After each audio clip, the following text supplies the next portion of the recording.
First है, ये जो एक्ट है करंट एक्ट, इसके बनने से पहले जिस चीज़ के ऊपर करंट एक्ट बनाया गया था उस चीज़ के ऊपर क्या कॉमन लॉ था। सेकंड है, इसमें ये कह रहा है कि कौन सा ऐसा मिसचीफ था, कौन सा ऐसा डिफेक्ट था जिसकी वजह से कॉमन लॉ कवर नहीं करता था। थर्ड है, ये कहता है कि उस मिसचीफ के लिए, उस डिफेक्ट के लिए, वो जो डिज़ीज़ है उस चीज़ के लिए कॉमन लॉ क्या रेमेडी देता है। फोर्थ है, उस रेमेडी को देने के पीछे क्या रीज़न है। इन चारों क्वेश्चंस के आंसर्स निकालने के बाद जज का रोल है कि वो इस टाइप से इंटरप्रिटेशन करे कि जो मिसचीफ है वो सप्रेस हो और एडवांस रेमेडी हो, रेमेडी जो है एडवांस हो।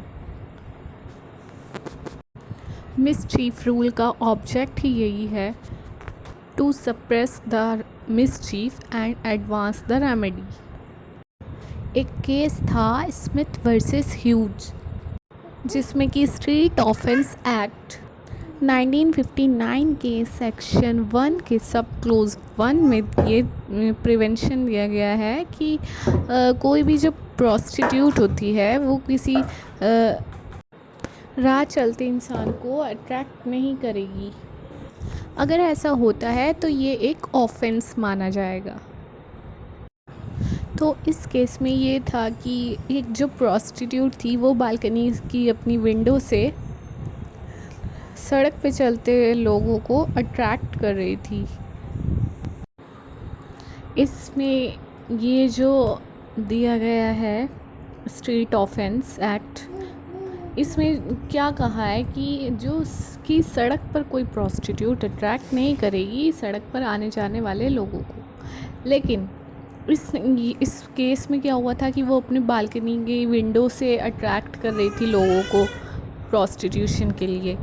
तो लेकिन इसमें क्या कहा, कोर्ट ने यही कहा है कि ये एक ऑफेंस है, क्योंकि इसके वजह से इस वजह से सड़क पे आने जाने वाले लोगों को इनकन्वीनियंस हो रही थी। इसी कन्वीनियंस की वजह से ये एक ऑफेंस माना गया। कोर्ट ने इस केस में मिसचीफ रूल अप्लाई किया। नेक्स्ट जो रूल है वो है हार्मोनियस कंस्ट्रक्शन। ये रूल तब अप्लाई होता है जब अगर दो स्टैट्यूट आपस में कन्फ्लिक्ट में होते हैं या फिर किसी सिंगल स्टैट्यूट के जो पार्ट्स हैं वो आपस में कॉन्ट्राडिक्टरी होते हैं, एक दूसरे के ऑपोजिट होते हैं। इन दैट सिचुएशन दोनों में हार्मनी बनाने के लिए एक रूल अप्लाई किया जाता है जिसको हम कहते हैं हार्मोनियस कंस्ट्रक्शन। उन प्रोविज़न्स को अडॉप्ट किया जाता है जो आपस में कंसिस्टेंट होती हैं, मतलब जो इंटरप्रिटेशन सभी प्रोविज़न्स के साथ कंसिस्टेंस में होती है और लेजिस्लेशन का जो इंटेंट है उसके साथ में भी कंसिस्टेंट होती है। उस कंस्ट्रक्शन को अप्लाई नहीं किया जाता है, उस कंस्ट्रक्शन को यूज़ नहीं करना चाहिए जो कि इनकंसिस्टेंट हो और जो कि इनकंसिस्टेंसी क्रिएट करता है।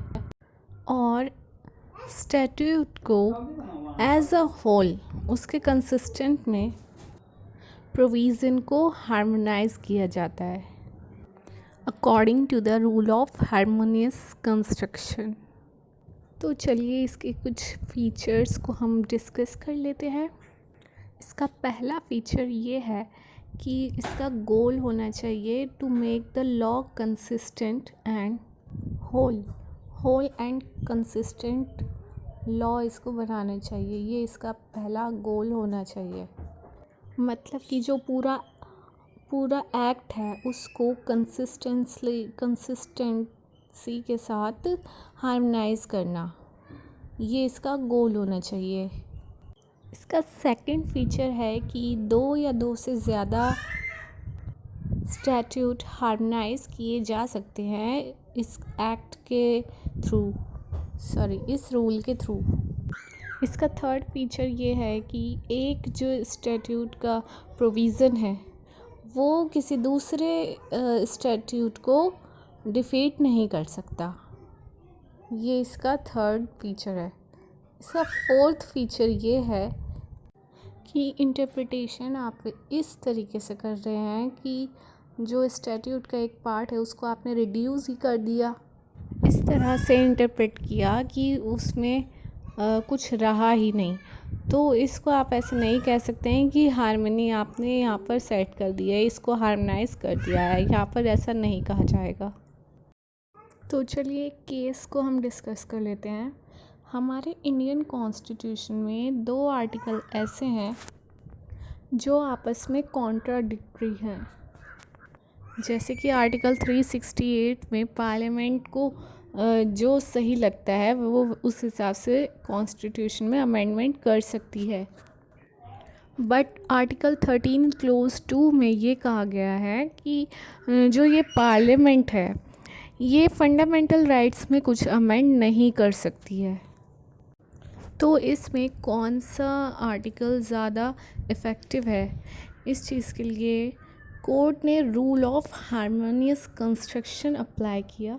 दोनों ही आर्टिकल्स को हार्मोनाइज करते हुए कोर्ट ने the doctrine of basic structure प्रोपाउंड किया कि पार्लियामेंट का बेसिक राइट है अमेंड करना। पार्लियामेंट चाहे तो पूरे कॉन्स्टिट्यूशन को अमेंड कर सकती है, लेकिन ये जो बेसिक स्ट्रक्चर को प्रोपाउंड करते हुए कोर्ट ने ये कहा कि जो ये हमारे कॉन्स्टिट्यूशन का बेसिक स्ट्रक्चर है, सिवाय इसके और कुछ भी जो भी आर्टिकल्स दिए हैं उसको वो अमेंड कर सकती है, पर बेसिक स्ट्रक्चर को वो अमेंड नहीं कर सकती।